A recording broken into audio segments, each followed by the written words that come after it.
Okay.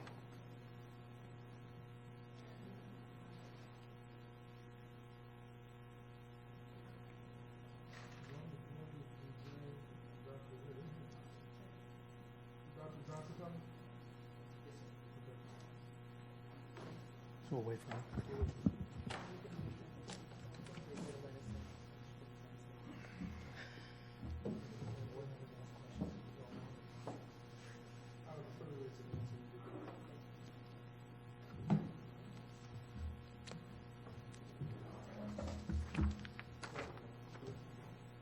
She was in the restroom, Bob.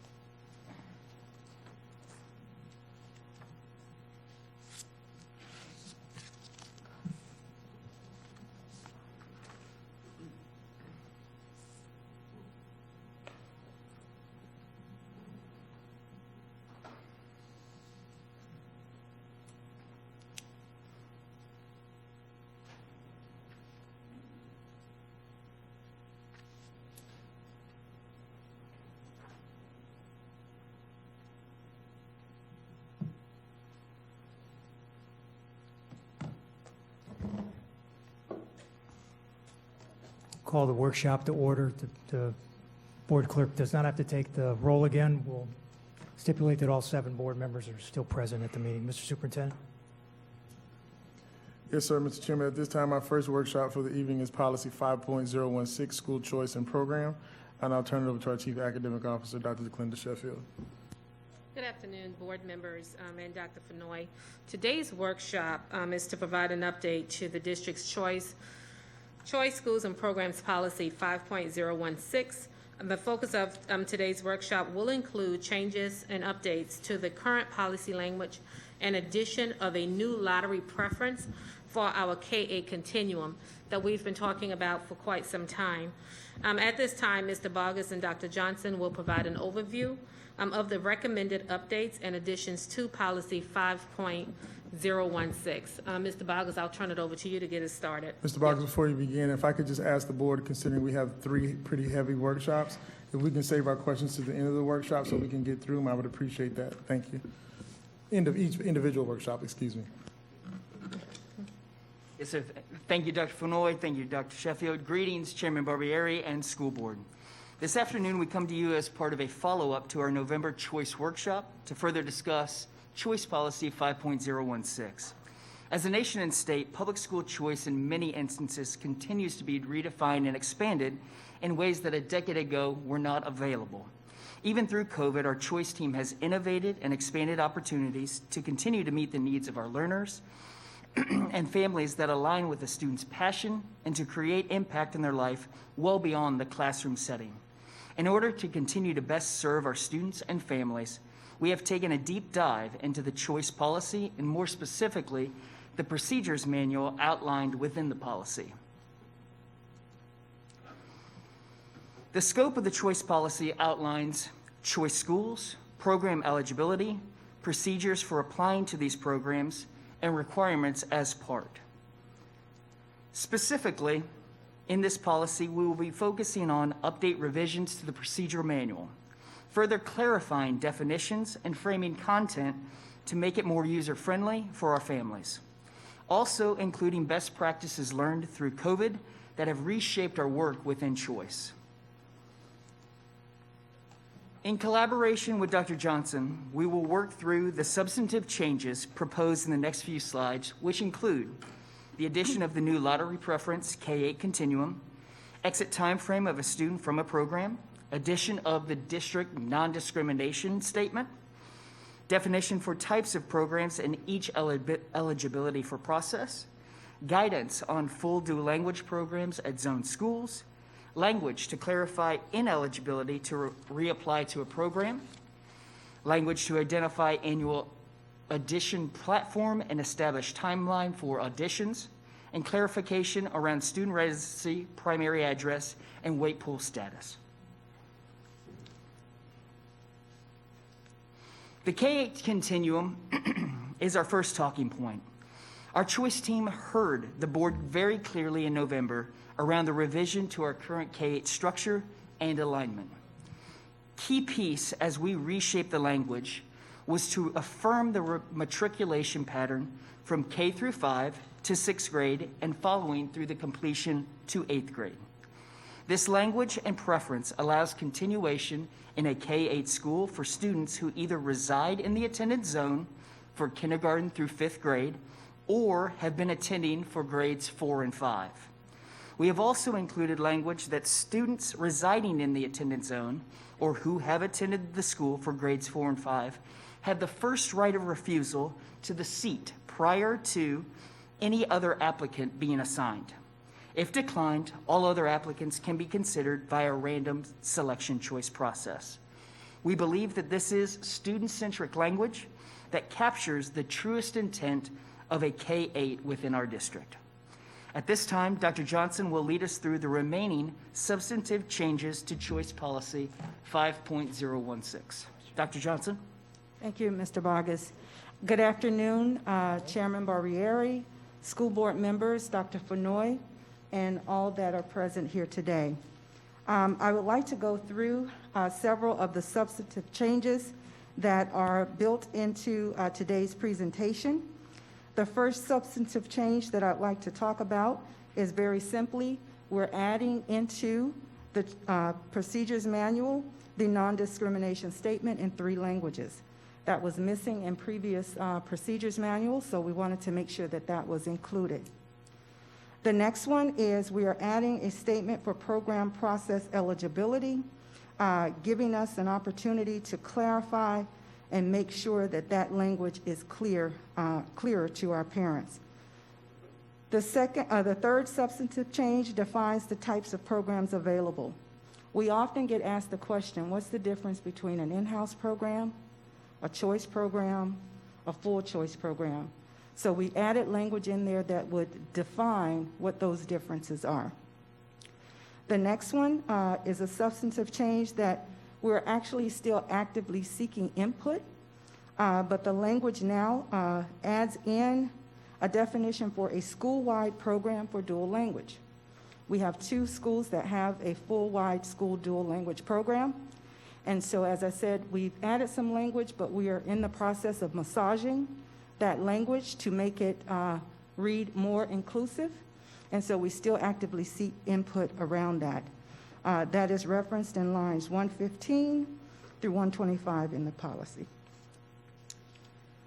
The next substantive change deals with students who apply to another program at a school they currently attend on choice and are exited from the program may not be assigned to another program at the school that they were exited from.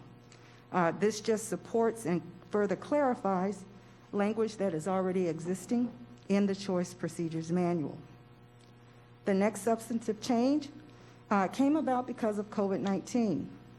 So it provides information related to the audition platform, and guidelines will be published annually.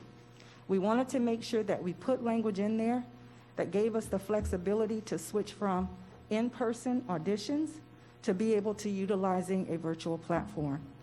We haven't had that language before because we didn't need it, but we felt we needed to put something in here that would allow us to have that flexibility. Lines 302 to 303, we added a time frame to provide accommodation plan for the audition process. Again, making sure that we are providing for the needs of our ESC students to be able to prepare for auditions and the ability to offer those accommodations. Working with our ESC staff needs to review those accommodation plans and in some cases be present for the audition. So we added that new language. The next change provides clarification to the residency status of the applicant prior to application submission and audition. Parents residing in different states or counties apply for their child using a non-custodial parent address. This clarifies the residency to deem applicant eligible for choice procedures. The next substantive change defines student address for application process when parents are divorced or separated. Address determines students' eligibility to apply for a program. So school district policy provides guidance in 5.01 for divorced or separated parents to enroll their child at a zone school. However, there has been no guidance in the determination of custodial parent for the purposes of choice application submission that would determine eligibility and being able to apply for a program. So the added language states that if parents are divorced or separated, the address of the primary custodial parent will be used to determine residency for purposes of applying for a choice program. And we received very great feedback in collaborating with legal on this particular language. The next substantive change, I'm going to skip real quick over that because Mr. Bogus has reviewed the new K-8 language that has been added to the procedures manual as it referenced the K-8 Continuum for our K-8 schools. The next substantive change adds clarification of the weight pool status. As a result of this question being asked almost every year, we added language so that we had some clarity. That basically says if a student declines his or her second choice seat, he or she may remain in the weight pool for their first choice. However, there is no guarantee of assignment into the first choice program, and the second choice assignment may not be reclaimed at a later time if they decline it. Next, we have a substantive change. We move some information from one location to a different location, and this has to do with the time frame for exiting students to end at the marking period rather than the semester. So I want to talk about that a little bit. When students are in our choice programs, they sign a contract. The contract deals with behavior. It also deals with the academics in order for students to remain in the program. If students are not successful, either from an academic standpoint or behavior standpoint, they then are given a probationary period. Students during that probationary period have interventions that are put in place to either assist them with academics or with behavior. So we don't want this to be misconstrued that schools will have the ability to just say, hey, the student's not succeeding. At the end of the 9 weeks, we're going to exit them. That is not what this is for. This is for if a student is not being successful, either academically or from a behavior standpoint, they automatically will be brought to a committee. The committee will determine what the best course of action for, place them on probation, give them interventions, the necessary supports, and then determine whether or not they will be exited. What happens a lot of times is students are put on probation and we want to make sure that they are given the actual interventions that are necessary for them to be successful, particularly for our ESC and our ELL students. We want to make sure that our students are getting the necessary supports. So that's what this language does. And that is the end of all of the substantive changes. There are some other changes throughout the policy.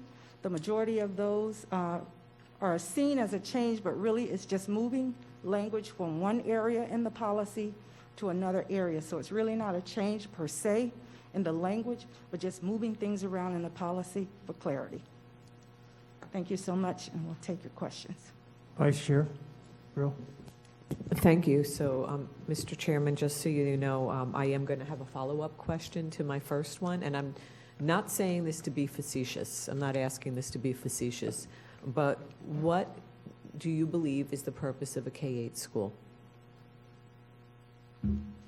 One of you.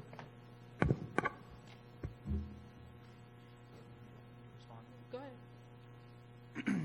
The purpose of our K-8 institutions, our schools, is the idea that a student could start with us in kindergarten and finish in 8th grade. It is a competitive edge that I believe we believe as a district is going to not only attract and retain our students, but also providing what our stakeholders, at least from our families, we're hearing back that they want to be able to drop off and pick back up, drop off as a kindergarten and pick back up as 8th grade.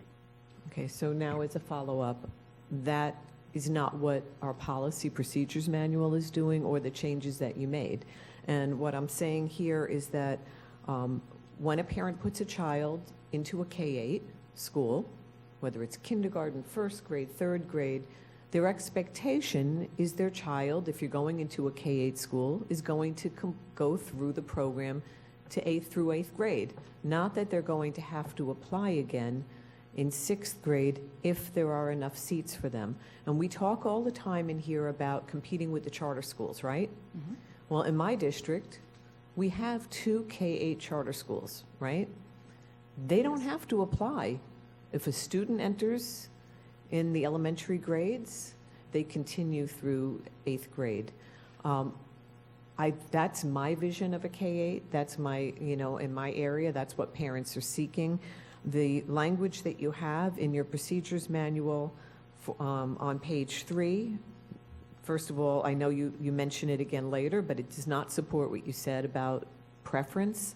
It starts off saying a K-8 school is a district school offering kindergarten through 8th grade. Students assigned to the attendance boundary for K to 5 grades do not automatically continue to the middle grades. It doesn't say that they get a preference. Okay, it says middle grades in a K-8 school do not have attendance boundaries. Students must participate in the choice process for an opportunity to attend or continue in the middle grades of a K-8 school. And then further on, when you talk about it a little bit more, it states if there are enough seats at the school.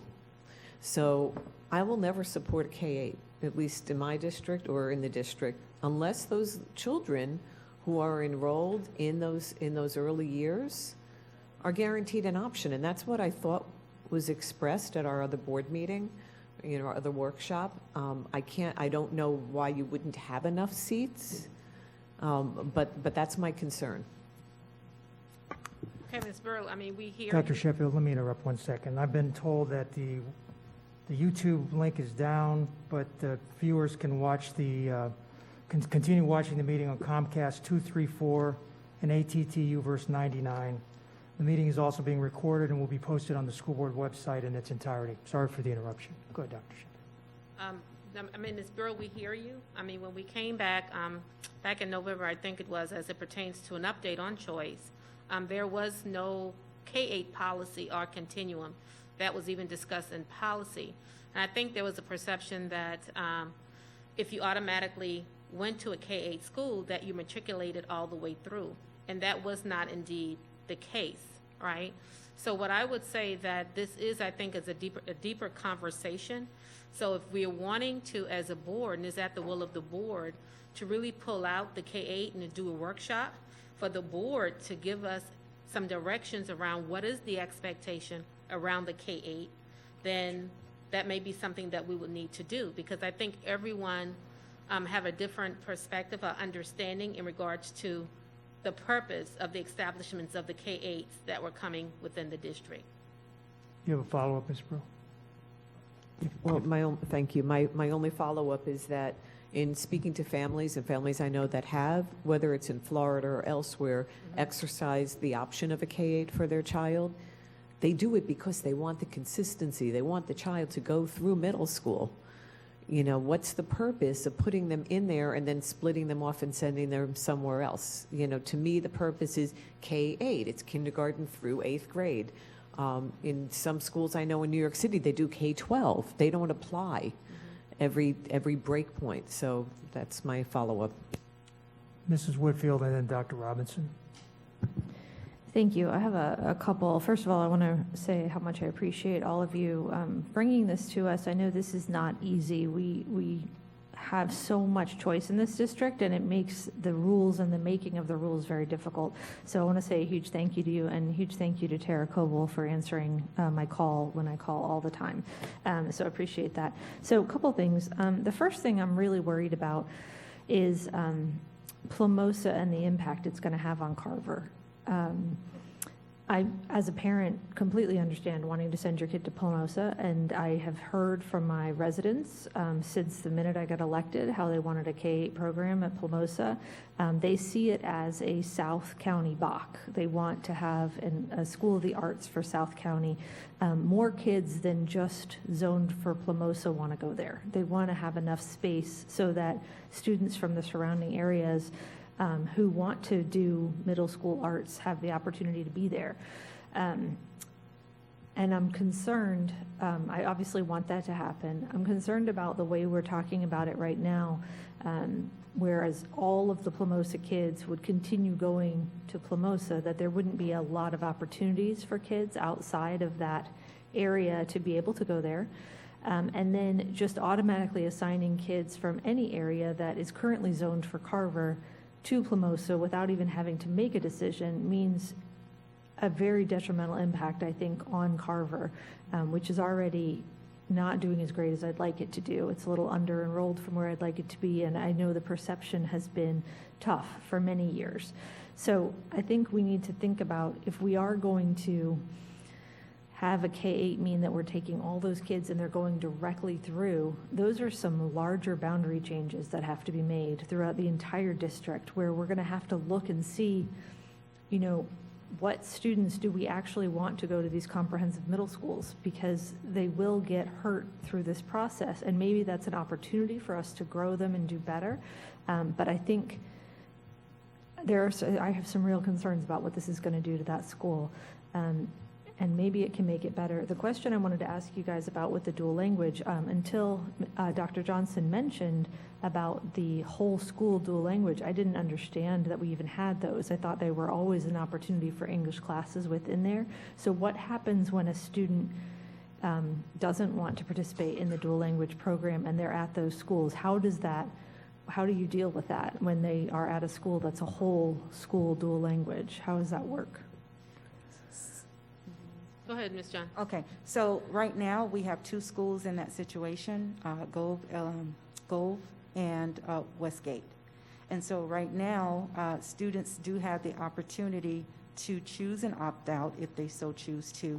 But one of the things that we want to do is make sure we clarify the language that if they do not want to choose to leave the school, that they have the opportunity to stay at their zone school and be accommodated in English language. Oh, so they can stay. You're working on making it so that they can stay if they want to? Yes, we are taking feedback and going back and clarifying that language so that it speaks to that. So I guess the only question I would have around kind of these programs in general, going forward with the K-8s, just so I can wrap this whole thing up, is do we have enough space to have every kid stay through middle school in these K-8 programs? Or is that one of the reasons why we don't have every kid immediately matriculate? Is that part of the problem? Capacity is certainly part of this issue, yes. Plamosa specifically, I think we're okay with. But the policy would be impactful to our entire district when it comes to K-8s. When you look at other schools such as Addison Meisner starting up, or even Conservatory as it stands, capacity is a significant issue. So, I mean, if we're going forward with this, we're going to have to really start thinking boundary changes. And I think that is a fight that nobody ever wants to have, because it's really can be very rough. So I'm a little concerned about how we do that going forward, and we don't just put an undue burden on these schools. When we give them something great like a K-8, I don't want to make their lives miserable, because now they have all, you know, they're packing people in, and we're ending up with a super overcrowded school, or families that are really, you know, upset that they didn't get to go into their schools. Thank you. Dr. Robinson and then Ms. Sanders. Thank you. So I have somewhere between 15 and 20 comments, so I'll split them up. I'm going to start with the procedures manual, and I'm going to start with line 8 and 9. The school board also provides equal access to the Boy Scouts and other designated youth groups. I would not be supporting that statement. You know, all you got to do is Google it, right? And so, you know, I just Googled it since we've been sitting here, and it's 84,000 sexual abuse claims against the Boy Scouts? Now, I have been told by, I can't even remember who now in legal, that this is required by the Office of Civil Rights. I'm going to work under the assumption that this is a requirement of OCR from the prior presidential administration. I'm going to assume right now that the current administration would not find this so favorable. It really bugs me that they would call out the Boy Scouts, right? And other designated youth groups, right? So my request is that we ask our lobbyists to find out if there's a change of heart in Washington about OCR requiring that we give some favor to an organization that's had all these claims made against them. And then, according to what I'm looking at, they offered, I can't even find how many millions of dollars in settlement. They offered that. So that's a whole heap of admittance, if you ask me. The request, I think, was some billions, 103 billion. They offered however many millions. That's a whole lot of admitting to wrong or trying to make it go away. Whatever it is, I'm not saying the Boy Scouts is all bad. What I'm saying is Boy Scouts should not be in our policy. So I'm gonna leave that there. I'm gonna move on. But I do hope you hear my request about taking it to our lobbyist, Dr. Fenoy. So. Yes, ma'am, we would have to, because if it's by statute, we'd have to get some cover to even take it out. So we'll pull forward that. Yeah, it's on the OCR's website, because I couldn't believe it, but, yeah, I won't be voting for it. So, then let's go on to line 16. Lack of English language skills will not be a barrier to admission and participation. Now, I'm quite sure I understand why that was included, and that's trying to say that students who are designated as English language learners would not be precluded from our choice programs. But let me take it a step further. Why do we have GPA requirements? Because, I mean, the GPA requirements are kind of tied to my English language skills, I think, right? So I'm just saying, I think that needs to be reworded, to like say what we mean. If that's what we mean, if we mean the English language learners are not precluded, then can we say that? Okay, so now let's move on. I'm start touching on the K-8. I'm sure won't finish it in my first round of comments here, but so if we go to lines 120 to 125. So I agree with you, Mrs. Brill, and that's why my hair caught on fire several months ago about this whole K-8, and I called it the bait and switch. So I do appreciate staff's efforts to try to find a way to make the policy fit all, right? And so because I have asked, it seems like 3 million questions about this, I'm very clear that many of our schools that are K-8 do not have enough designated 6th grade seats to accommodate even all of their own 5th graders, right?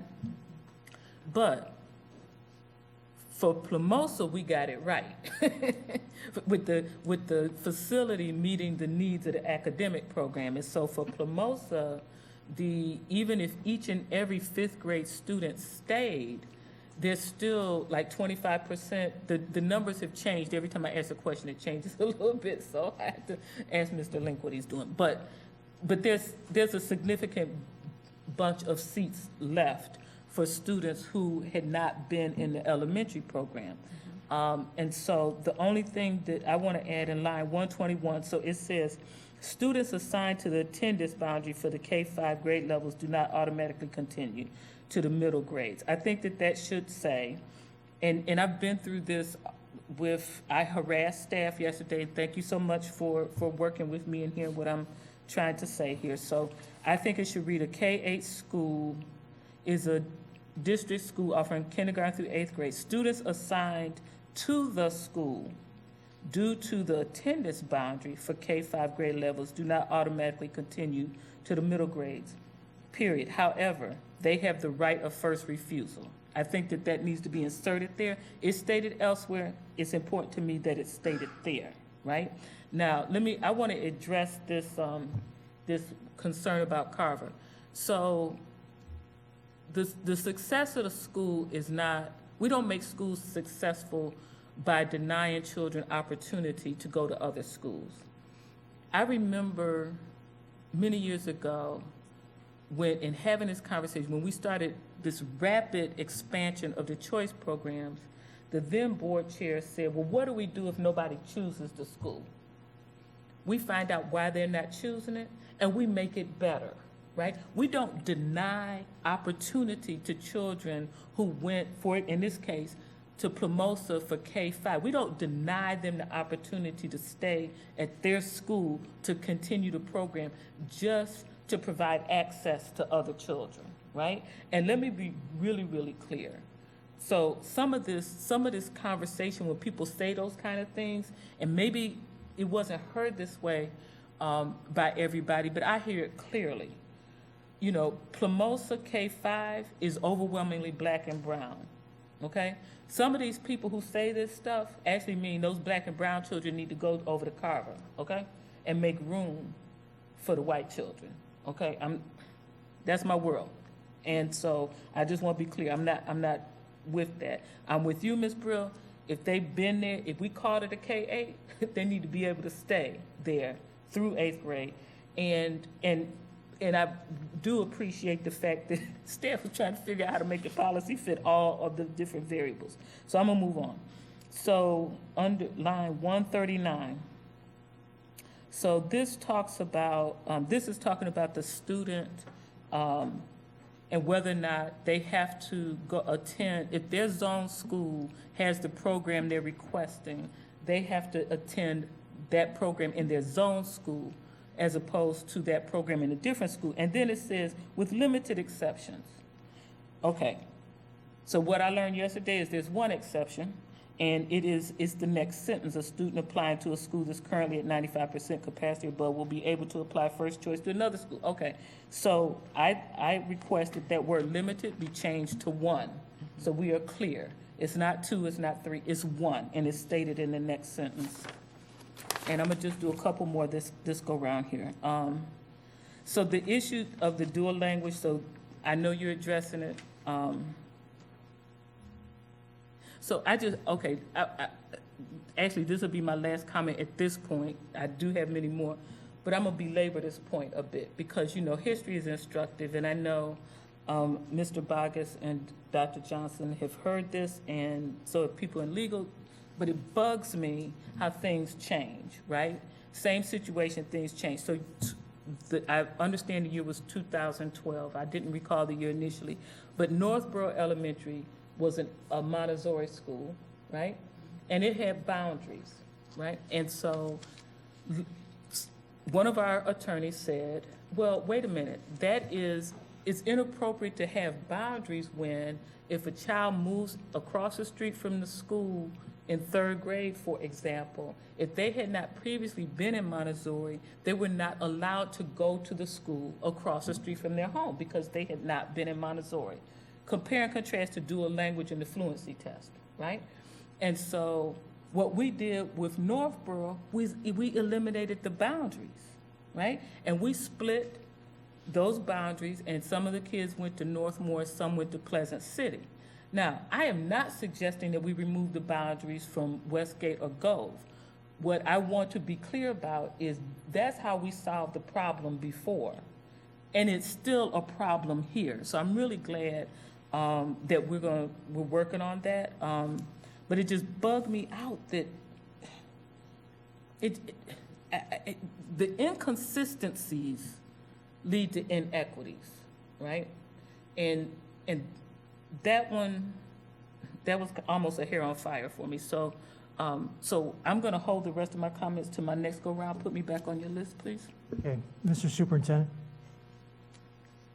Yeah, I think the recommendation from one of the board, I definitely want the rest of the conversation to go on, but I think staff, we need to go ahead and think about seriously having just a workshop just on the K-8s, because I don't know, like one of the comments Ms. Whitfield made, I wasn't here when the K-8 policy was read, but as I read it, there was very clear that we wouldn't be changing boundaries when we initially went here. So we might have to go back and review the history, because again, when you think, because part of the tension I think at the time was if you allow all these school kids in, then there could be an expectation of increasing the facility size, which we went through at Conservatory. And that was never part of the agreement to make the schools bigger to accommodate these new K-8s. I think the language of Conservatory was really clear that if the elementary school got to its capacity, the middle school would actually get smaller. And we never did that. As a matter of fact, I remember when I took over, the school requested that we made the school bigger. And so we need to kind of go back and review with the entire board what we actually agreed to at the beginning, because you're right, if we're going to create a consistent policy across the district, and if this current board wants something different, then we have to debate that. All right, the order I have the board members want to speak is Mrs. Andrews, Mrs. Whitfield, Dr. Robinson, and Ms. Brill. Ms. Sanders, you're first. And thank you. And certainly with Mrs. Brill and Dr. Robinson being a middle school person and looking at the K-8, there should not be any disruption. So I do agree that we need to have a workshop, and let's get that done. Students are having a difficult time getting into choice programs as it is, so we really don't want to have someone that starts at the school and all of a sudden by the time they get to 5th grade or 6th grade, then they're not eligible to stay where they belong. And you know the transition from elementary to middle school is major. And it's an emotional and social issue too. So you really want to keep these kids together. If this is their choice, their boundary area school, they should stay there until they graduate to go on to the high school. So that's just research that we would never want to disrupt the children. So that's important. But I'm so happy we're here today because I've already been working with Dr. Johnson on parents and confusion. And, you know, we still, with our choice programs, we don't look like, and I've been reading through this policy, and it sounds like we're equitable, but we're not. Because when we look at the different places where the programs are, I see a lack of equity and an opportunity for many children to participate. And then I look at the criteria, you know, of being eligible at the secondary level as well as the middle school and level and elementary level, and parents really don't know. These are nice, fine words on here that you got a committee at the school, the principal gets a chance to make some selections and so on, but people truly don't know what that's all about. They begin to call around. I know you have a packet and a booklet, but I don't know if we've actually done any in-service education for parents who truly want their children to be in the programs and how they can really make it happen. The policy sounds great with the changes. I love it with the wait list, because people don't even know what that means when there's many children picking two choices and they're really waiting on the other choice, and so on and so on. I have to fill tons of questions saying, well, they may get a chance if for some reason somebody picks something else and something opens up. I think you may have a lot of parents that are familiar with the choice program and they know how to play this game better than other parents, but many parents don't know how to play the game. So we've got to figure out some way in here how we get a chance to give more options to other people. And I really don't see that. I just see that you do have the criteria. A lot of that rests with the school center and the parent, and actually having the grade point level. It seems like, you know, everybody can work together to get somebody in, but I don't know if I see that happening as I'm moving around in schools. When it's done, you've gone through the audition process, you didn't make it, you're in the wait pool, you're ineligible, just like one parent is so upset right now with the school district, and we probably have many more, that their person didn't pass, you know, for Dreyfus because, you know, I guess they had tried to get as much training for their child as possible and they didn't get a chance to get in. And so they don't even know what the next steps are. So when you read this, it looks like we're really helping a lot of people, but it's truly very confusing as we go through this policy, because as I look at it, most parents don't even know all the pieces of this policy. So how do we really help those that may not have the ability to understand these words here for what the district is saying that we're doing to be equitable, to make sure that we have choices? And when we look at all of this, the school site programs, we need them. We don't have a lot of choice in the Glades region. I mean, we just have a few. And the first thing, when people say they want to have a program, we don't have the transportation. There's always some reason why we can't do it. But when you read this, it looks like we can have the school base, and thank goodness we did get the Royal Palm Beach IB program. And with a lot of fighting, we got that, and that made a difference. But this, it says a whole lot here that we're doing it, but we still don't have equity in the choice program so most children can get a real benefit.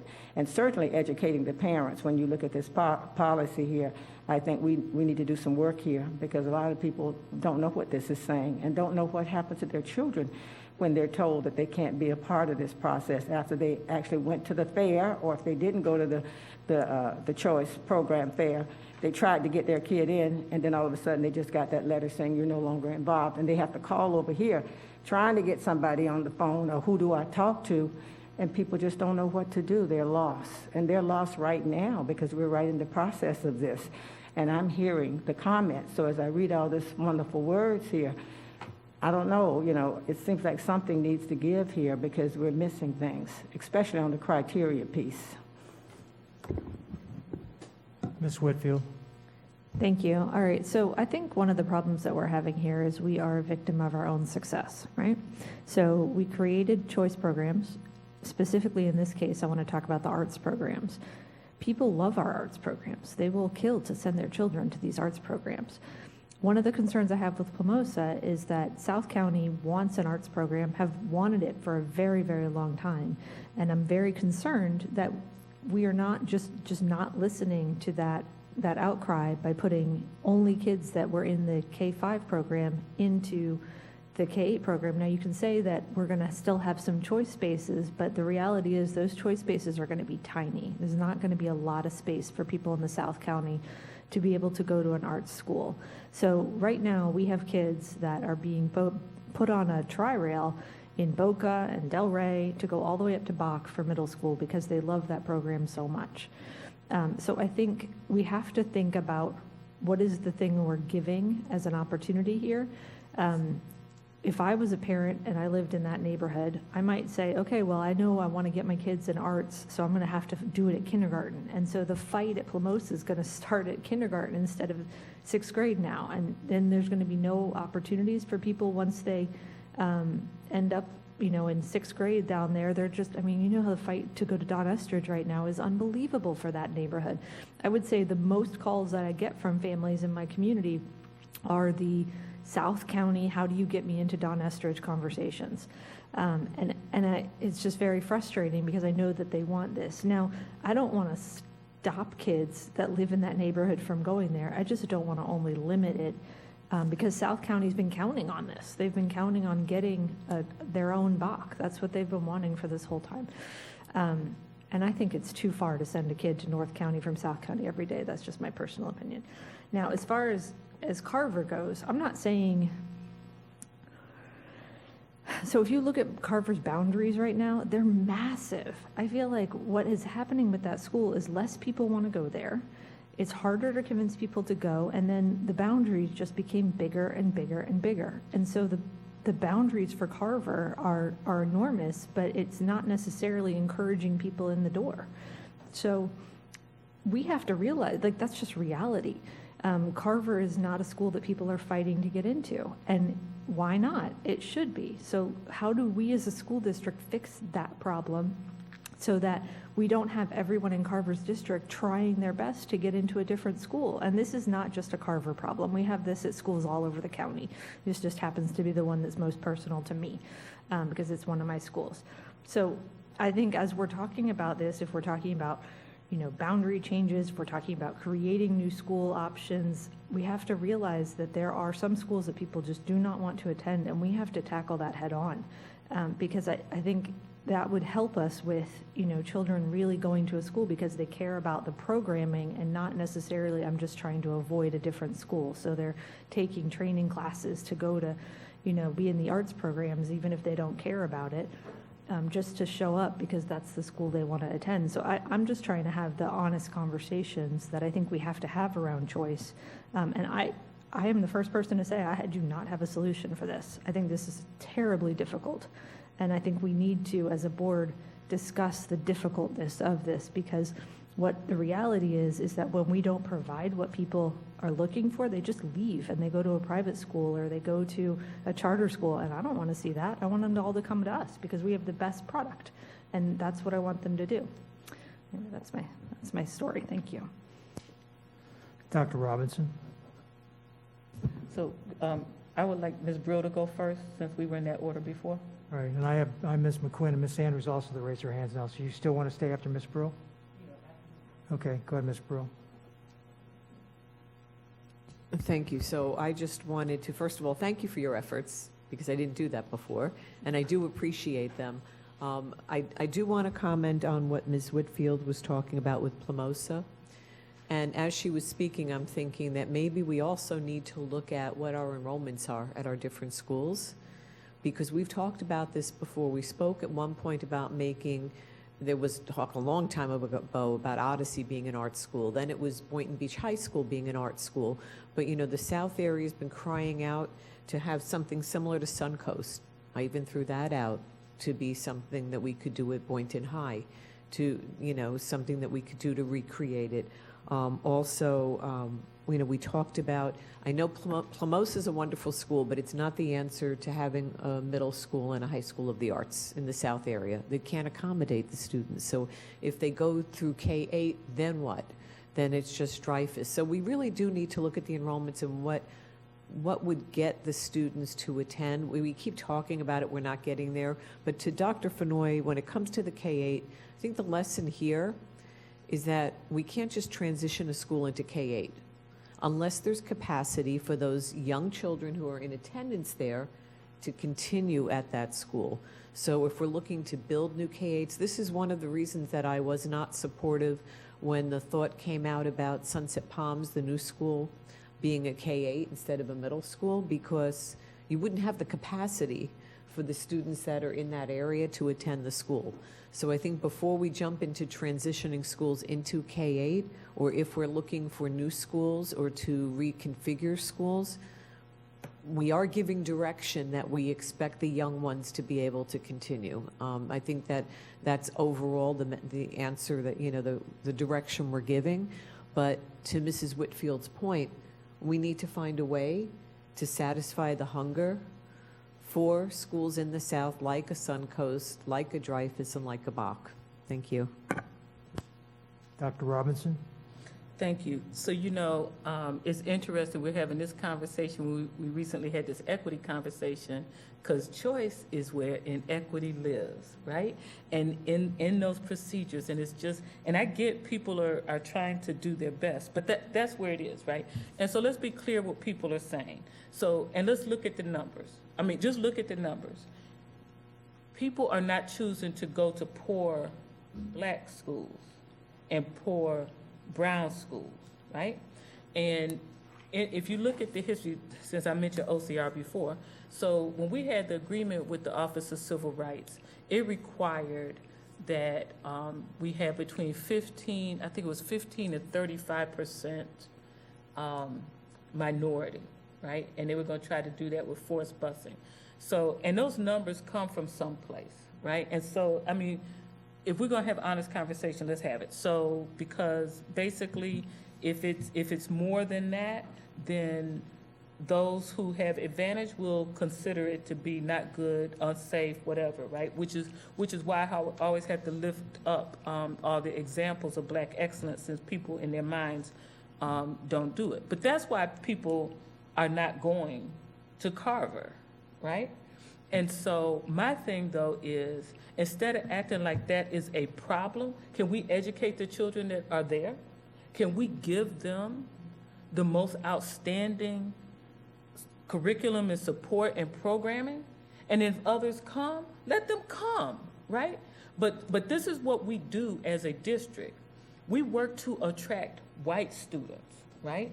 And we act as though white students are born with level 3, 4, and 5 test scores and will forever have those scores no matter what we do. And black children are born with level 1 and 2 scores and will forever have those scores no matter what we do. We need to stop acting like that, right? Now, we don't say that, and and how dare I sit here and say these things?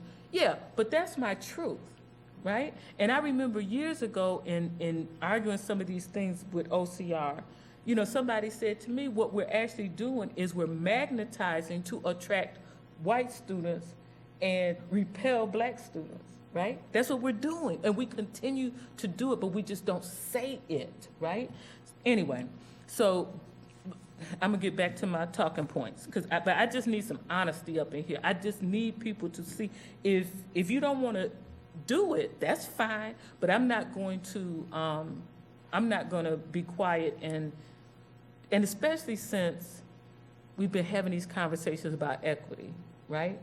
I knew before that boards that I sat up here with in the past could not hear this, right? Since we're having these conversations about equity, I'm just going to give you more of my worldview in hopes that you will understand, in hopes that we will actually work for equity, right? Okay, I'm going to come back to my notes. So I have at the top of this, when will we have the workshop that shows the inequities in the system, right? So the in-house and the out-house, I'm sorry, I like to say it that way. Okay. The transportation zone. So I'm still waiting for the entire board to be able to see that little mapping system so you can click and say, okay, let's say middle school arts programs and who has a transportation zone. So if you live here or there, you can't go unless somebody provides transportation. I'm hoping that we'll look at that. I hope that sooner or later, we will look at the curriculum and staffing, the funding related things. I understand how this happened. I understand how years ago we had the Magnet School of America grant and that funded the startup of a lot of our magnet programs, and the other people said, I want that too. And we said, well, we don't have money for it, so you're gonna have to do it on a shoestring or find your own money. And they said, okay, I'll do it. I understand how that happened, but now that we're talking equity, let's put all the inequities on the table. So I want to talk about these doggone auditions. I'm gonna go back to the manual, but I'm gonna talk about these auditions, right? I'm sorry, I didn't mean to point, but we have to figure out how to remove as much bias as possible from these auditions. So we have talked about the adjudicators. We have talked about my request that we essentially outline the criteria to be an adjudicator. Will my husband, who was a musician who traveled the country playing music before he went to med school, will he qualify or not, right? And it's not enough to say, well, send the resume to the school and they'll pick and choose. No, we need to outline the criteria, because we have artists in our community who would be happy, right, to act as adjudicators.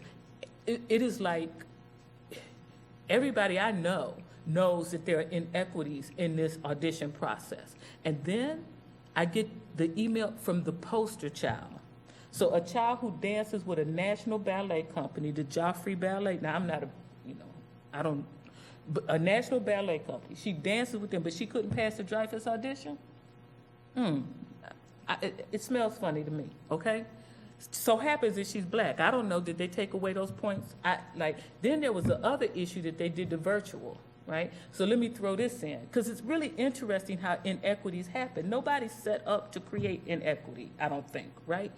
So they're probably trying to do a good thing. So they said, if you're gonna do a dance audition, the room that you're in, and it's gonna be virtual, the room that you're in needs to be a certain size, 20 by 20, I don't remember what it was. So it just so happened this young lady, her living room wasn't that large. So mom said, excuse me, school, my living room is not that large. They said, fine, bring her to the school, we'll put her in the classroom, have her dance in the classroom, but the adjudicators are still virtual watching her from a distance, right? Oh, but then she just got marked, because now, not only is she black and dancing for the Joffrey Ballet, she's also poor, because her living room is not big enough. So that's a proxy for poor. Her dad's one of our teachers. I guess, yeah, they're poor, okay? So I'm just saying, we need to look at this. And so, I don't know, I guess I'm just hopeful, since we're having these equity conversations, that we mean it. I'm gonna go back to the manual. I'm gonna do a few more. I'm gonna save some more to my third go round, because I have a lot. And I've discussed these actually with our choice program leadership here. So if you go to line 207 in the manual, it says by February 1st, the principal shall submit any newly proposed or changed eligibility criteria for the next school year. I think for clarity, we should change that to the next choice cycle, okay? Then I'm gonna move to line 292. So this is the one with the audition, and baby got sick on her audition day or his audition day, and they have a doctor's note. And so we're really clear that we'll reschedule the audition only if the school has more audition dates available. So I'm not really sure where we philosophically landed with that, but I would think that if they always have makeup days, and so if this is in the first set of audition days, then there should be audition makeup days available. So we should be able to say that. Now, if somehow baby got sick during the first audition and then got sick for the second, the makeup, I can understand that we're not, recreating everything, but can we clean that up, please? To be more student centered, because everybody gets sick now and then. Okay.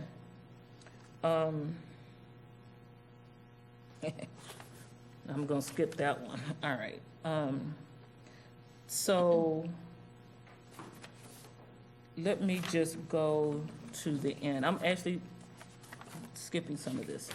I do think that we need to actually have a choice 5-year plan as outlined in our policy. Now, I want to point out on page 12, so this is part of the priority. So we did the principals 20%, then we have the employee, then we had the military, great. And so then we outline the IB continuum and the FAU biomedical sciences continuum. So, and that's awesome, because I got a real clear answer when I asked the question. So let's imagine you're at Carver Middle School, and let's imagine there's 40 kids at Carver Middle School who did the middle years IB and met the criteria for Atlantic. All 40 of them get in Atlantic. It's not like a maybe, or we throw you an additional lottery, or we give you preference points. They get in, right? That's how it should be. That's what I think that we imagine when we talk about strands, right? Like the kids get to go from one level to the next. We had the same kind of language for the FAU biomedical sciences continuum. Now, this is a challenge I want us to, as a board, to put on our equity table. Why don't we have similar language for the arts continuum? Okay? Because we don't. So if you go to UB Kinsey and you apply to Bach and you pass the audition, you're in the lottery, you get that strand preference, right? But you don't just get in. And, Bach was part of the trauma that I had to deal with as a community member that led me to running for school board. And so I'm really intimately familiar with how the story changed.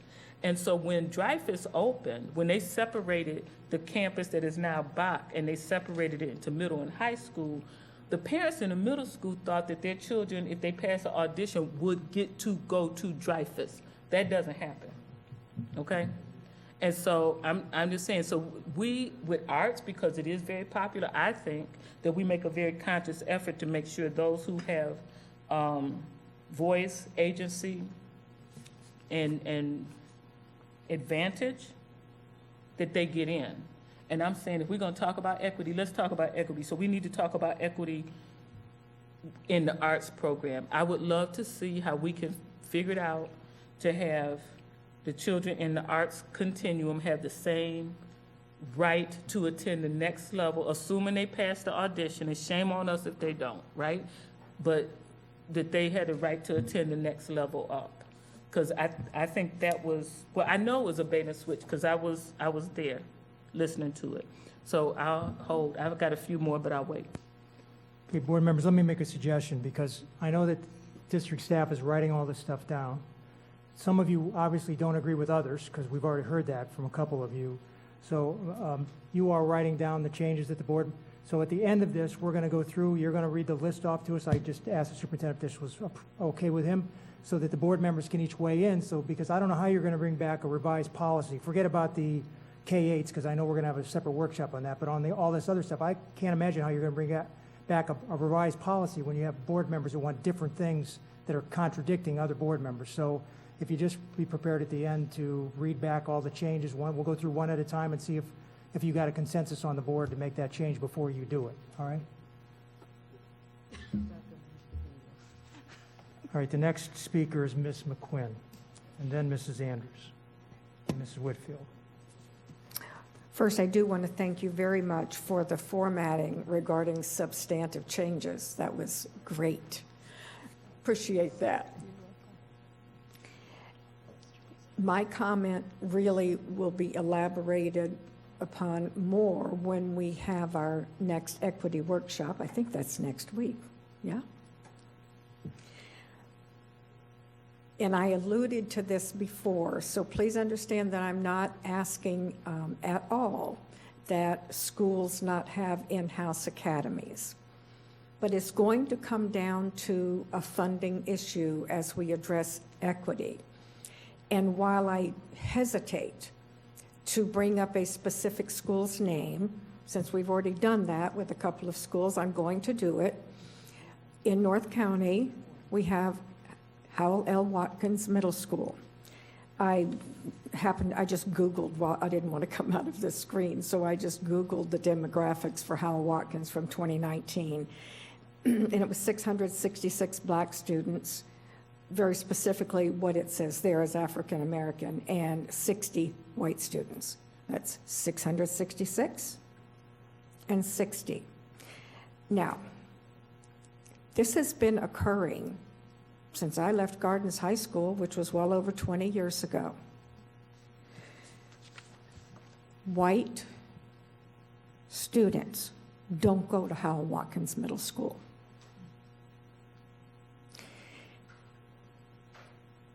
And the point I want to make here is that Howell Watkins has an MSAP grant, Magnet Schools Assisted Program, I think that's what it is, grant to have a pre-med, I'm going to call it an academy, a pre-med program.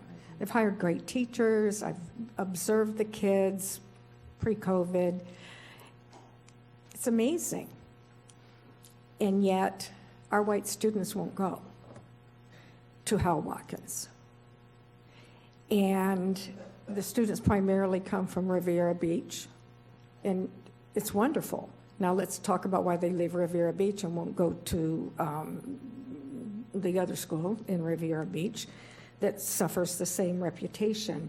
But my point being that we have two other middle schools in North County,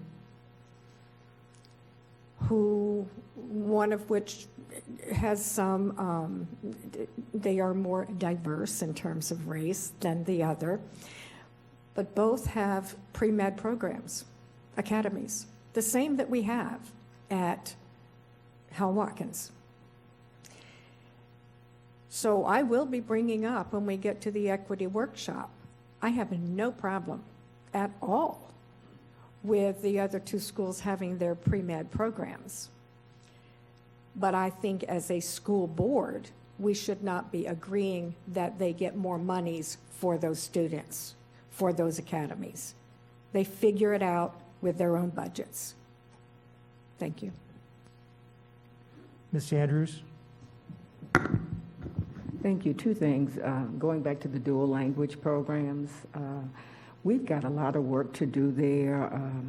I'm just concerned that we have gold that's been sitting out there in the Glades region for all these years. I keep asking where is going to be the feeder pattern for those children leaving Goldville Elementary. And I keep getting a little pushback because nobody says what's going to happen. Do we have a program at Lake Shore? Are they going to be able to feed into Glades Central? It just stops there. And all that wonderful instruction that the district has done just stops. And that's a problem. Same thing for New Horizons, as well as the kids have to leave the neighborhood and go over to Okahili. And I don't understand why we can't have a feeder pattern with one of the middle schools. Polo Park, I keep asking, and somebody says, oh yeah, that's going to happen, but that's been about a couple years and nothing's happened there. And when we look at our dual language programs and look at Palm Beach County, I mean, we are heavy-duty dual language in the sense of this whole county here, and we need to do better. And we are missing the boat here. I do appreciate all the work that you all are doing, but these are the same concerns I've had before. That's why when I read this policy, it sounds great, but when I look at what's really happening out on the ground, it's not the same thing. And when we talk about equity and dismantle is the word that we used a few weeks ago, you're going to have to dismantle a whole lot of stuff so that we can get to the children who truly need it. Because when I look at sentence 315 in recruitment, it says in order to ensure that all students have equitable educational opportunities to promote diverse choice in school enrollment, the superintendent and designated staff shall ensure that recruitment strategies are developed by each school or program and the students for them to be able to have a diverse program. And I know I drive around and look at a lot of different schools, and I'm in quite a few in District 6, and I don't see that. And so I'm concerned that we've been doing it this way for so long, and yes, I thank you, Dr. Johnson, and everybody for actually making the new guidelines for us so we can understand that they're going to have a little bit more information, but we need to kind of educate parents a lot. Those parents of those students who never get a chance to be in a choice program. This is what I'm talking about. When we look at why we haven't made our goals as it relates to our strategic plan, it's that group of kids that we're talking about that's not in our choice program that we're missing. And so we've got to find a way for recruitment and eligibility is what I was talking about earlier.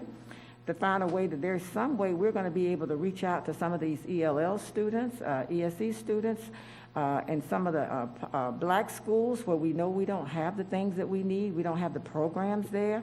Not even school center programs, don't even talk about the choice programs, because guess what? The first thing I had the problem with is some of the children wanted to go to a program over at Crestwood, and it came up, we can't get the bus. Nope, there's no way, and they had to be sent back home, okay?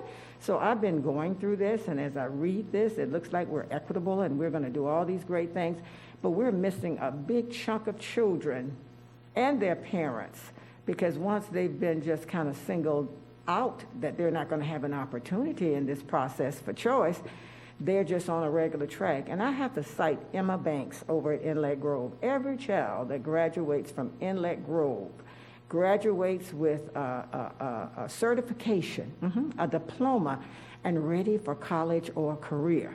And so I don't know what we have to do to dismantle this, to make sure that in each one of our schools, if you're not going to be able to transfer people from over to the Glades or from Wellington to the Glades to get in West Tech or whatever, we need to find a way that we don't miss a certain portion of our children and they can't get in, because guess what?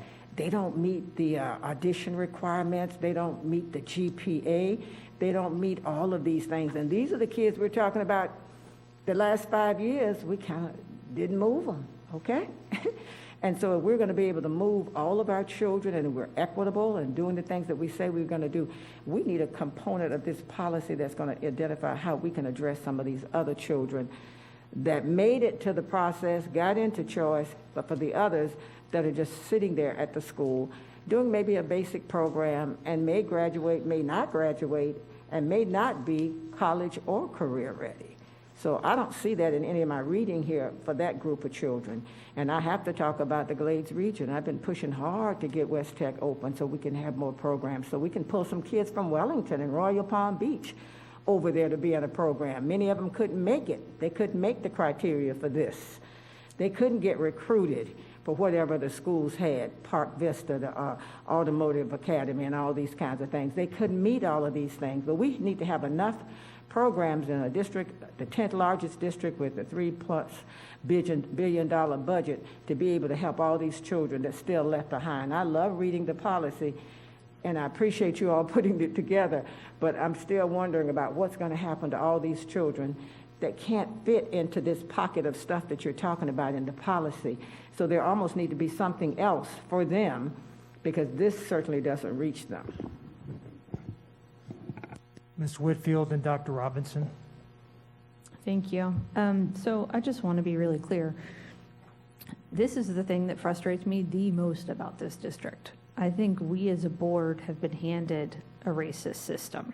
We got handed it, and I thought, I've said this before, I thought we could fix it, and it is very, very difficult to fix. And the reason that I think it's so difficult is because when we did our equity workshop a little while ago, we went through, and the thing that I was like, okay, what is the biggest issue? And I would talk about choice, and then it was like, well, why do you think that is? Why do you think that is? Why do you think that is? And you just keep going down, and I finally got to a point where I was like, I guess the reason that we do this is because in the end it's just easier to give people what they want rather than to try to fix it.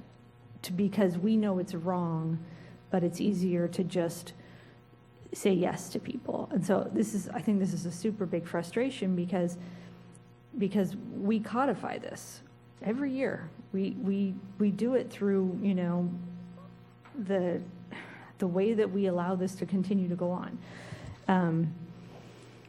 So 2 things. One, I think when we talk K-8, we have got to talk about the after-school activities. We have to talk about the things that kids are not getting at K-8s when they go to a K-8. So if you go to a comprehensive middle school, you get free after-school. You do not get that in a K-8 program. Your K-8 program, you have to pay just like an elementary kid if you want your after-school, because we have a grant that says that everybody that's in a middle school program gets after-school for free, and it doesn't count any of the K-8s. So we have to talk about that, because that is just completely inequity. And it's silly to try to sell K-8s to people and say, oh, now that you came here, you have to pay for something that people at a comprehensive school don't have to. We have to talk about sports programs, volleyball, soccer, baseball, basketball, whatever we're offering. I know my daughter's involved in like student council that's really good. And I know that at North grade, my K-8 that's in my neighborhood, they don't have anything after school. There's nothing you can participate in as a middle schooler except for to go to an after-school program that you have to pay for. And so I think when we start talking about creating all these programs, we have to realize that the funding is not necessarily there to create the same experience at a K-8 that you're going to get at a comprehensive school. And some people might be sad to find that out when they get there. So I think we have to talk about that.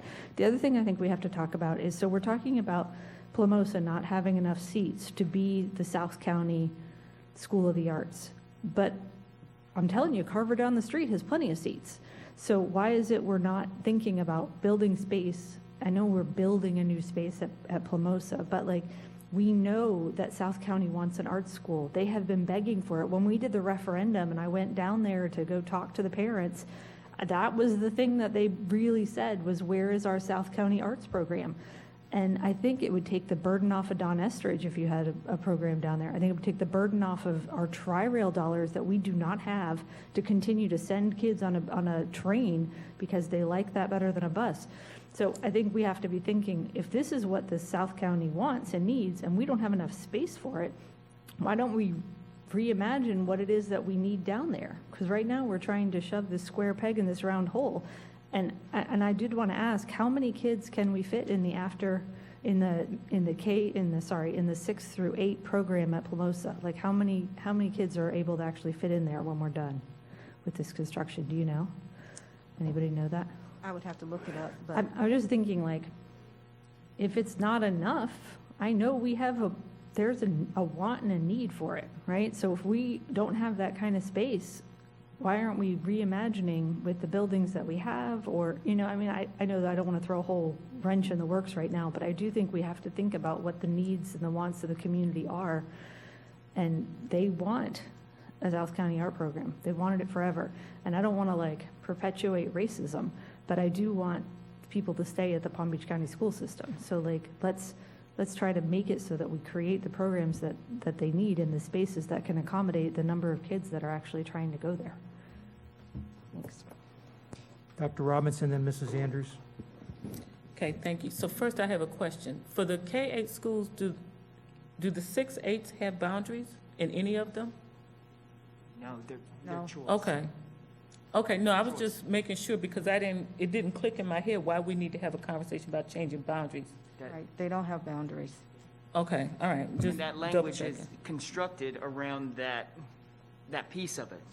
So the 6-8 is the choice option. Right. That's why we're having to utilize that mechanism to have the students stay within that school. Correct. Okay, so let me just finish with my manual, then I go back to a couple other things. So line 571, so this is a K-8. If there are enough seats at the school, I think it should say if there are enough 6th grade seats at the school, comma, the students who have attended the school for grades 4 and 5.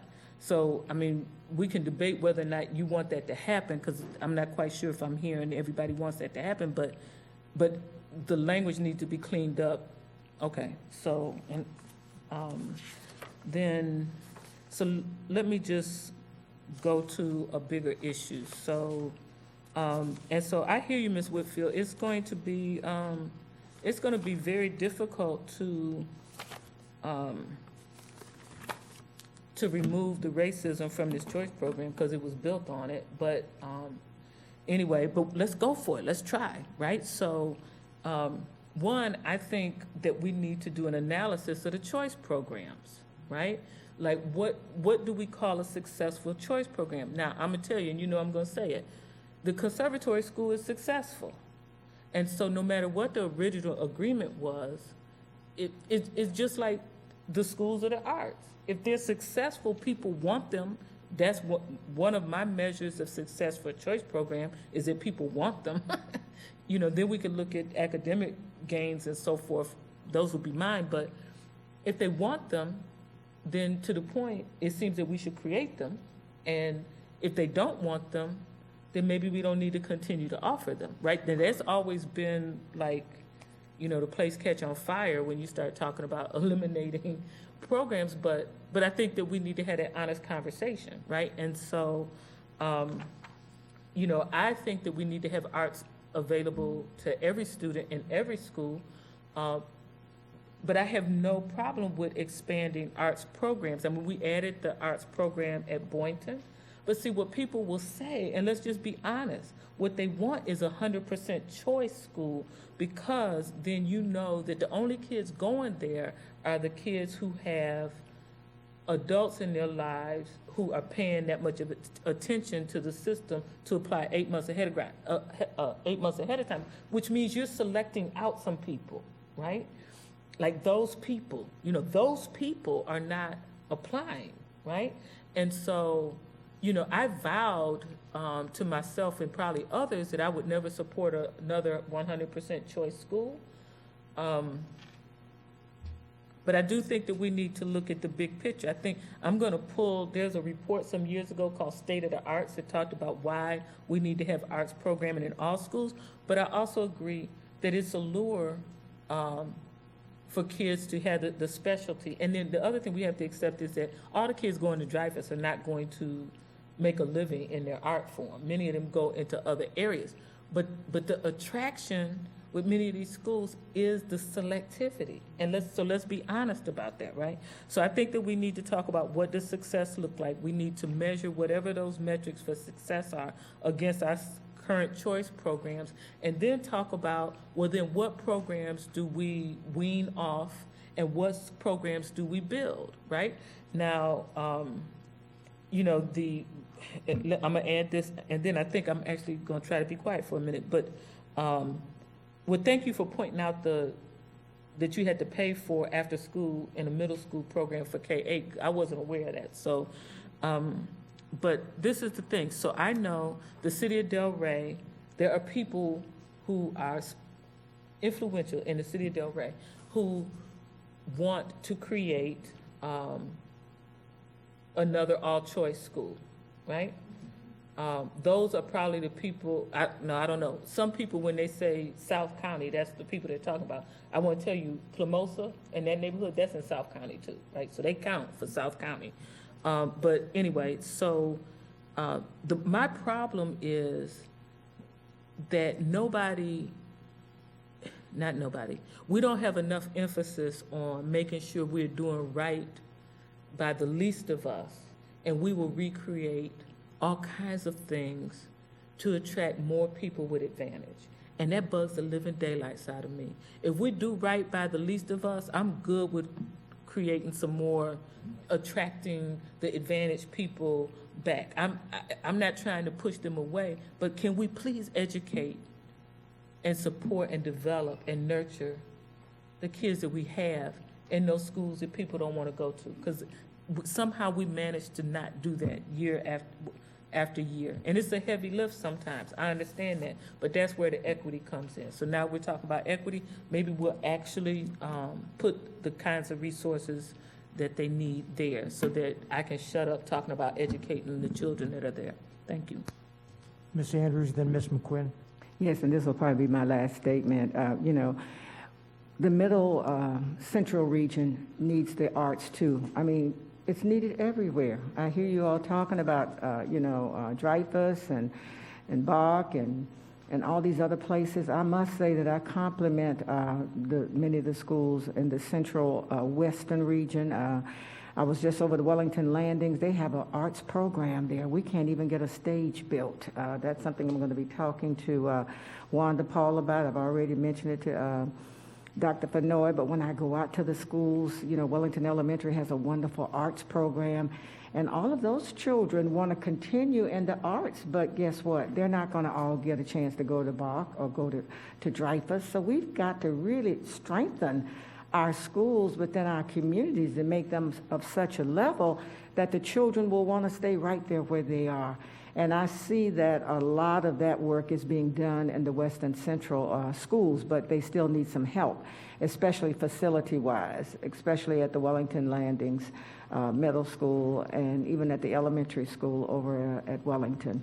And then out in the acreage, they just do their own thing so that they can kind of make do. And then when the kids truly want to get out, they can't make it there. And so I just want us to do this, and Dr. Robertson, you hit on it a little bit. I want to see, and I know we're in the process right now, I want to see the numbers. And I want to see what it looks like in Palm Beach County, because when we keep saying that we're doing equity and equality and everybody's working together to give all these children, all Palm Beach County children, an opportunity to participate, we need to see the chart that shows us just who's participating, what they look like and feel like. We need to see their success level, because maybe they all have high-level GPAs. I keep talking about that. And the ones that's sitting there that may have a lesser GPA, they can't get anything. You know what I'm saying? These are the ones that we're just leaving behind. So if we're talking about we're so great in choice, we need to be having a choice for all of our children. So whether they go to Bach or Dreyfus or anywhere else, we know that there's a cadre of children in each one of our schools that we're leaving behind. So when I look at this policy and at 511 where the principals have 20% that they can pick, which is optional, I don't know who truly talks about that and how well that's actually managed.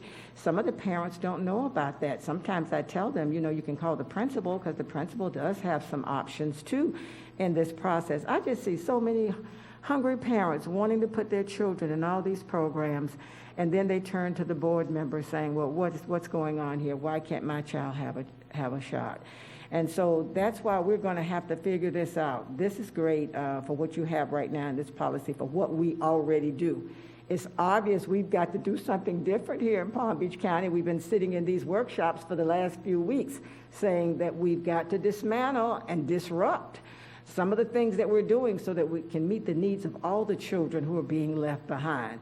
And so that's why when I read the policy, I think you fine-tuned it a bit. You need to probably have more parent participation, especially those parents that truly don't have a voice and don't know where to turn. Those that kind of know it, they've got it. They still probably need some support. But for those people that really don't have choices and don't know what their children can be about through this choice program, we need to educate them so we can get better participation. And for those that may not meet our recruitment and our auditions and the processes that's established here, we need to have another kind of process in place to pick those other children up and carry them along so when they graduate from high school, they're going to be college and career ready. And they didn't have to go to a Dreyfus or a Suncoast, because guess what? Their school took care of them by meeting their needs. Mrs. McQuinn. I'm going to use a specific example again, but I assure you this is theoretical. We have to look at it. So we have agreed as a board pre-COVID that project-based learning, which is at the core of the conservatory school at North Palm Beach, is desirable. And we would love to see that even at the high school level. And we've had talks about lab school, et cetera.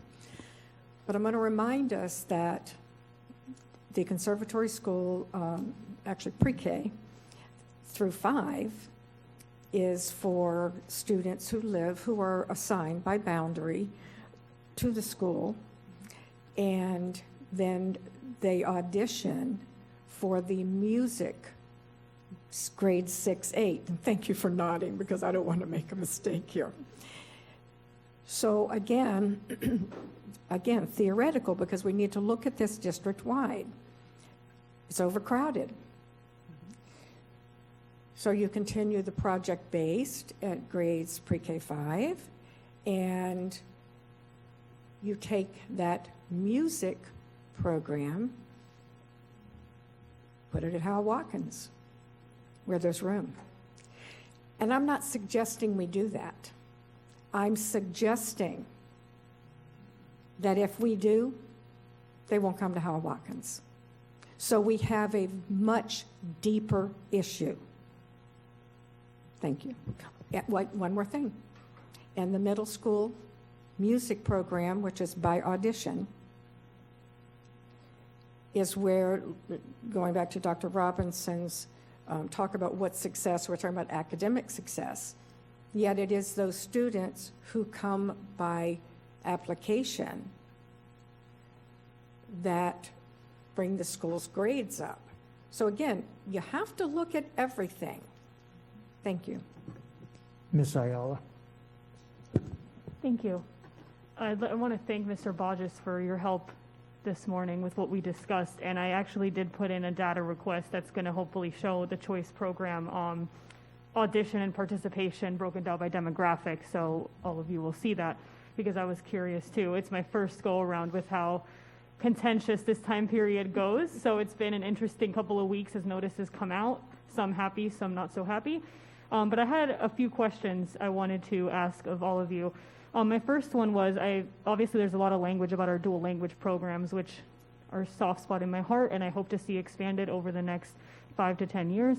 How does the language that you have in here to propose changes help us establish better dual language pipelines for elementary, middle, and high, so that we make sure that we can have continuous language immersion for the students who want to do that? Because I saw language about those who don't want to can opt out of their schools, but I'm curious how this aligns with any goals we have for making sure that academically the pipelines can be in place so that students can have that option throughout their schooling.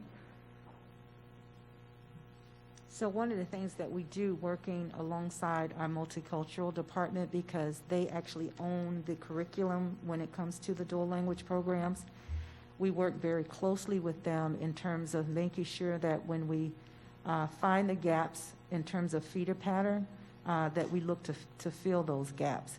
And so that's one of the things that we are continuing to work on. And as Mrs. Andrews said, you know, there's obviously some gaps in her area, but you know, whether it's a dual language at the middle and high school level, there are other options from the multicultural department that can work with the students to continue that language continuum.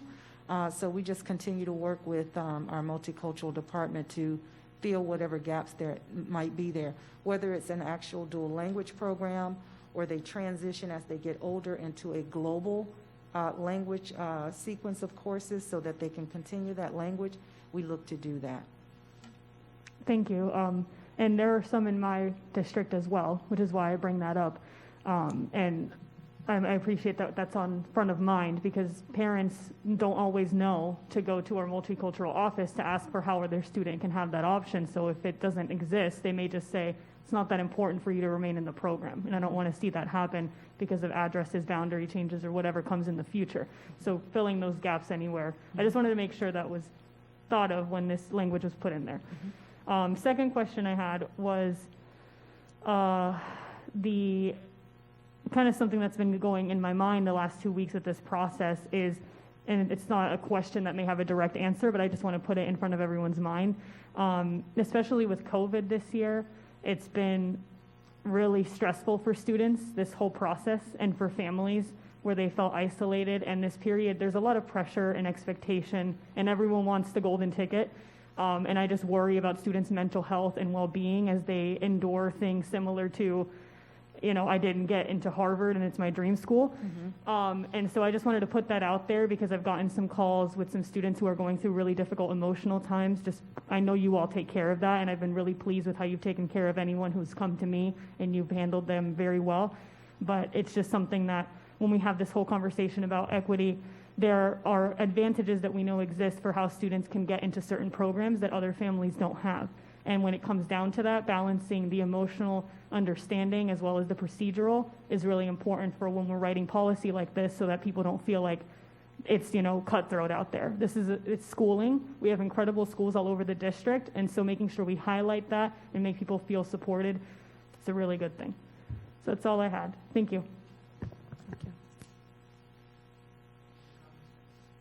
Other comments, board members? I have a couple questions. I guess with respect to this policy, we're going to give you we're going to go through what the changes but it won't include the K-8s, I would imagine, at this point, because you're going to schedule, Superintendent, a separate workshop on the K-8.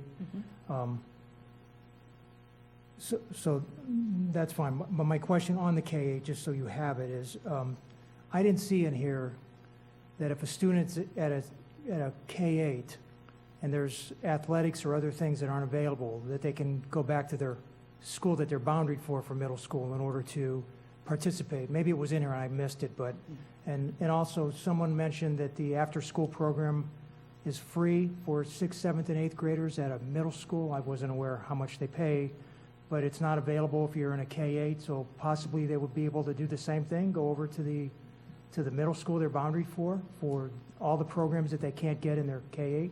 I mean, we need to take a look at that and be prepared to discuss it, I guess, at the K-8 Yeah, I workshop. think the at-school program would be an interesting challenge because you'd have to have transportation to go from the K-8 to the middle school. And just for the rest of the board to know, the reason why they don't get that free service is because technically a K-8 is an elementary school. So those grants are only for middle schools. And I think I've only known one large school system in the country. Chicago does not have middle schools. It is K-8 elementary schools and high school only. The other question I have is if a parent, so I think I see the fix on it, but a parent, two parents are divorced, they have 50-50 custody. Only one address is in SIS. If the child wants to go to a school where the address is for mom, the child wants to go to a school that's in dad's area. So all they have to do is they have to change before the lottery deadline, they have to change their primary address from mom to dad, and that's going to satisfy the choice programming? Yes? Well, it's the custodial parent. It's the custodial parent. But, It's the address of but the I can tell you custodial that parent. there's some situations where there is no custodial parent, that the children spend 1 week at mom's house and 1 week at dad's house, and they go back and forth, or they spend 2 weeks here and 2 weeks there. So there is no primary custodial parent in that case, so I guess So we we will just, work with the legal on, we will work with the legal on addressing that piece. I see what Okay. you're saying. okay. And I guess the only, I don't remember what the other question was. I scribbled so many things down here, I can't find it at this point. But, on the K-8 program, I understand that we don't want children to have to go through a lottery to stay at a school. I get it. But I guess the reality is, we don't have enough space. I mean, I know in Addison, Meisner, and Verde Elementary, I guess we're okay this year. I heard that at Addison, Meisner, we're 3 seats short, and those kids will probably get in because somebody that wanted to stay will go to Don Estridge or someplace else. But, I mean, I don't know how you fix that. I mean, we only have so many classrooms, and if there's 300 fifth graders and there's only room for 200 sixth graders, somebody doesn't go. So I don't know, I guess at the workshop, you're going to come up with some ideas, and maybe Ms. Paul can give us ideas on where they're going to get the money to add more classrooms or concretables or something to make sure that every fifth grader can stay there. Because right now, that's not the reality in the schools that we're building. There's just not enough room for every fifth grader to stay. And the hope is that some of those fifth graders are not going to want to stay. They're going to want to go back to their home school because of sports, or they want to go to Don Estridge, or they want to go to Bach or somewhere else in the district, so that they'll make room for the kids that want to stay. But I mean, that's a reality that I don't know how we're going to fix without building more classrooms and finding the money to do that at those schools. But anyway, that's something you should probably put on your radar. Yes, Yes? sir. Mr. Chair, that is the reality that we are facing. The language proposed was the best thinking of this choice team on how we could work with current language and not have boundary changes. Given the opportunity to the attendance zone and then grades 4 and 5, that they would then matriculate on through. Truth of the matter is, families and students, they vote with their feet where they want to go, whether that's the program, whether that's the school. And in doing so, our K-8s are, in many instances, the conservatory is overcrowded. Students and families are wanting to go there due to project-based learning, due to the music program, due to a variety of things. And in doing so, the capacity just isn't there. My other thought is maybe the arts schools should have a different policy provisions than the other K-8s, for the reason some of my colleagues suggested, that if you keep all the kids at an art school to start there in kindergarten, then there is absolutely no room for, probably going to be no room or very limited amount of room for any out of boundary students to come there. So maybe there should be a separate policy to address to make sure that every child that's got art, talents is able to at least apply there and get a fair chance of getting in, rather than saying there's no seats, there's just not going to be any seats because there's more fifth graders than there are sixth grade seats available. So possibly we need to have a separate policy for art schools as opposed to the regular K-8s, the other K-8s. Dr. Robinson? So if we want to go school by school, we can do that. But like I said, Plumosa, we finally got it right, where we built it to have more sixth grade seats than fifth grade seats. Now, we could argue about what you think that the balance of, current fifth graders versus out-of-boundary kids would be, but I don't want to set up another disparity. So we already had the disparity it's a lot of disparity in arts, right, in our arts programming. So we already don't have any feeder pattern, for example, from UBK to Bach, the way it exists for like the FAU biomedical program and the middle years IB, right? So, I mean, let's just put it all on the table, because we're either going to work towards equity in all the areas, or we're going to knowingly outline exceptions, right? We're going to knowingly say, well, not in the arts, we don't need to work on the equity there, right? But I'm just telling you, for once we did the planning right, like I missed it with the K-8s in your area. We didn't build it large enough to have all the fifth graders be able to stay, right? But again, I am really clear that when we say it's a K-8, when baby starts there in kindergarten, first, second, whatever, that they expect to stay through 8th grade. And that's our poor planning. We should not make children suffer because we did not plan properly. But please don't start talking about some alternate pathway for arts that will allow some people to continue to have advantage and other children to be discarded in favor of those that we traditionally listen But to. Dr. Robinson, what if we have minority students that want to get into the school in 5th or 6th grade and we say there's no seats? I mean, let's not just assume that we're just going to attract white kids, they're going to push out black kids. It's like we may have black kids out there that have no chance of getting in them because they weren't there in kindergarten, and now they can never get into that school for the arts programs there because they didn't start there in kindergarten. So it works for all children. I understand that, that the children that are, more economically advantaged might have transportation to get there and those kind of things, so they start there in whatever. But I just want to make sure that we don't cheat any kids from being able to get into an art school because we're saying, there's just no seats available for you. So you can't get into that middle school, that 6th grade, because there's no seat. Whether you're black, white, or brown, there's no seats available and you can't get in. Okay, so here's the reality. So the situation we're talking about, I'm going to name Plumosa because that's the one that I'm fighting about, where we did it right with the facility, and we're now talking about doing it wrong, in my opinion, with the policy. So I'm going to stick with that one, right? So I get that we need to create more art seats in South County. That's fine. We need to create more art seats in the Midwest. And how about in the Glades? Okay? I'm just saying, everybody loves the arts. And if we do an analysis of our choice programs and find that arts are the thing, bam, that's where we hang our money, right? If that's it, then that's what we do, right? Instead of trying to mess up what was finally done right with the facilities to make sure that those who we normally listen to get advantage, and it will be at the expense of the children who are there. And so it so happens that the children that are at Plumosa K-5 are overwhelmingly black and brown. Just so happens, right? If it was Verdi or one of them other K-8s in your area, I would say the same thing. We're baiting and switching those parents too, right? Unfortunately, we did not plan the facilities the way we should have, in my opinion, but we did at Plumosa. So let's not mess this up just because the kids already go there and it's somebody else that wants arts. At this point in time, we do not have the capacity to meet all the desires of everybody who wants art. So if that's what we're going to say we're going to do, then let's do that, but not at the expense of some other child, okay? No. Okay, that's fair. Ms. Brill? Thank you. And so this isn't going to be that popular, but again, I agree with Dr. Robinson, it's our facilities, that our facilities weren't structured to accommodate the numbers, so we got to fix it. Whether it means concretables, I saw the answer about extra concretables that we have.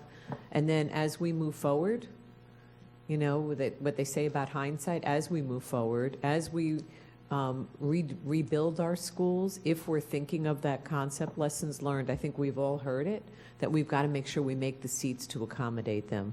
And that's really where I was coming from in saying I want those little ones to be able to continue through K-8. That's the expectation. So, you know, it's going to be hard. It's going to be difficult. We're going to have to, you know, really look at everything closely. And again, as Dr. Robinson said, if the art schools are what it's most popular, then we need to create more.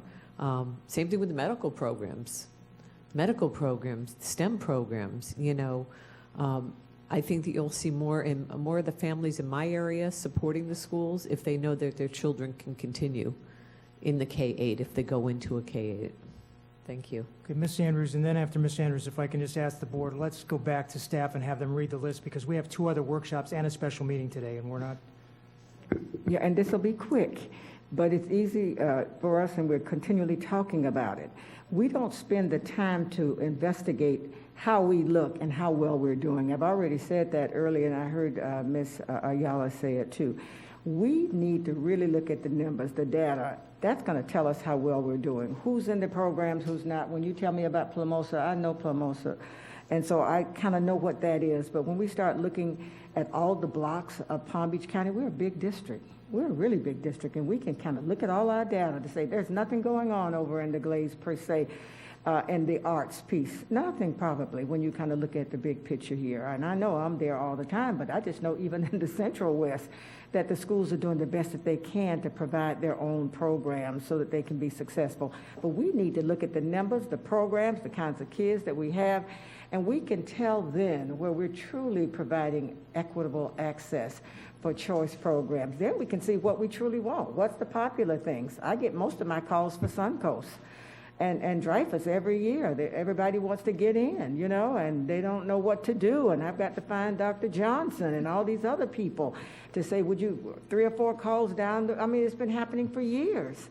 So we really do need to spend that time. That needs to be a workshop too, right there with the rest, for us to have that big piece of paper to say, what do we look like here in Palm Beach County as it relates to choice? Who's in and who's out? Who have we left behind? What's the most popular? We should be able to pick that out, and that can be something that's a fluid thing that we should look at periodically so that when we make our plans, looking at our facilities and so on, we can govern ourselves accordingly. So as we talk about this, what we want to do, let's make sure that that's right on the top of that, all of the things that you've written down today. I'm sorry, Mr. Barbieri, I know you want to move on. I just have to say this really quickly. I know Dr. Robinson is saying that she says we did Plamosa right in the way that it's been done, but this was not the impression that I have had for these last 6 years. My impression was that we were creating an art school for the South County to fill a gap. And so the idea that there's going to be no seats available for any children outside of Plamosa is not the perception that I had when we went for the referendum, when we talked to the people voting. It's just not the perception that I had. It's not what I heard at those meetings. And I have to represent the people that I talk to because that's the whole reason why I'm here. So if we're not creating a South County art school, we are letting down those people. Like, there's just no getting around it. We are letting down those people. So I have to say it, that was not what I understood. And I think we need seats that are available at that school for everyone that lives in South County. And yes, that's Delray and then Boca and all these people that have been driving up to Bach for middle school. Some of them would like to go to middle school at a South County art school. So we have to be cognizant that that is real. That is a real thing that we went forward and told people that we were going to try to create one. So, and it wasn't me saying it, it was a bunch of people talking about it. So this is real, and we can't just say, sorry, you didn't get in kindergarten, so the school is not an option for you. Like, that to me is just, it's asking kids to know what they want to do with their lives when they're 5.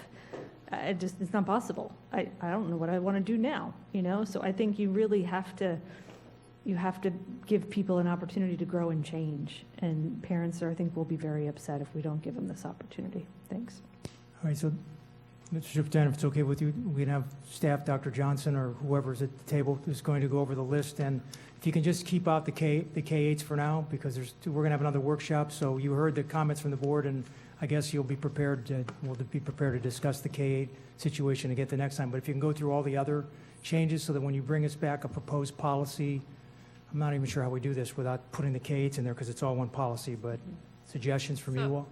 So, Chairman, if we may, if I would have time to really go and sit with staff while the other two workshops are going on, to allow us to come back at the end with the listing of questions, because we also have staff that is watching that's been compiling. Okay. In fairness to staff. Mr. Chairman, so this is what I just want to put this on the record. So I need Ms. Paul and Mr. Burke to pay very close attention as we get ready for these potential workshops. The one thing the board has also skirted around is, for example, if we want to create more fine arts programs, then if, say you wanted to do 6.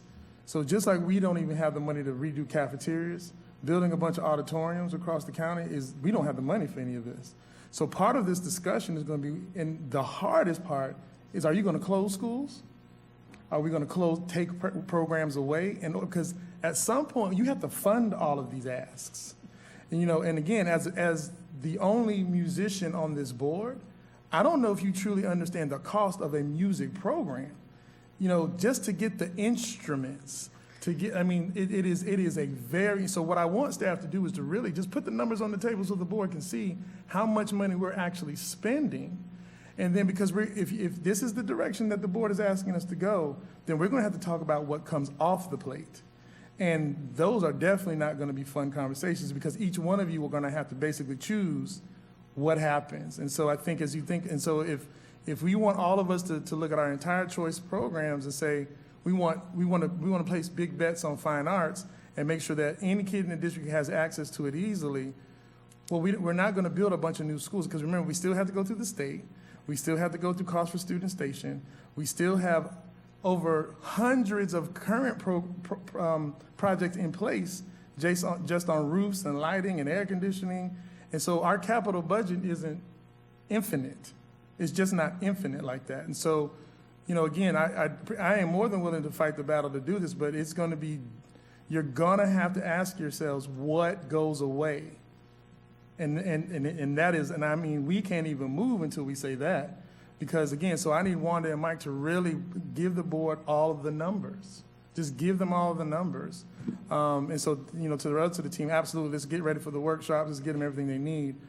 But I guess I don't want us, and then the other thing, I think the other harsh reality is we are literally talking about a policy, and we're trying to work within an existing policy. Honestly, you almost have to just throw it out and start all the way from the beginning. And I'm talking about, like, when I say that, I mean even how our current most popular choice schools do their current processes. You literally have to undo it and say that currently isn't working for us, and now we need to create something completely new, and then go through all the politics associated with that. And so I just want to put on the record that if this is where we're going to go, once we get you all the details, it's going to be heavy. It's going to be heavy, and we're going to have to do it together. It can't be staff brings a recommendation to close these 8 schools, and then on all 7 you say, oh, nope, don't want that. We've got to figure out this dialogue and a process and a timeline to really talk about the hard parts of this. Dr. Robinson. So all I have to say is nothing good is easy, and I'm ready for it, right? And so, you know, and I also think that if we have the nerve to dream the dream, right? So first, I still think we have to do an analysis of our choice programs, and I think that we can look at the application data to help us determine what is wanted, and maybe there's something as part of the strategic planning process we could get input from parents on programming that they want to see. I'm not certain about that, but what I know for certain is I got a phone call from people from one of our school's foundations that was putting, you know, want to put more than $1 million on the table to increase the number of black students in the school, right? So, well, it was Dreyfus, right? And so my thing was, well, like, instead of doing recruitment for middle school, help me develop art in elementary, so more kids have exposure elementary. So, you know, that's conversation has to take place. But I think that if we create the 2021 vision of what choice looks like in Palm Beach County, that people will be willing, of course, you know, we don't know till the check clears the bank, but people will be willing to join us in that dream. But to your point, tweaking the same thing may not be visionary enough for them to put their money on the table. So, but listen, I'm ready for it, because I think that we have an awful lot of programs, and some of them are maybe not accomplishing the goals we would want them to accomplish. So I'm ready. I just think we need to go through a thoughtful process about it. All right, Mr. Superintendent, with your suggestion, we'll move to the next workshop, Yes. and your staff will come back at the Yeah. end of the. Thank you. So now we will have the Chief of Staff's Office provide their monthly update on the development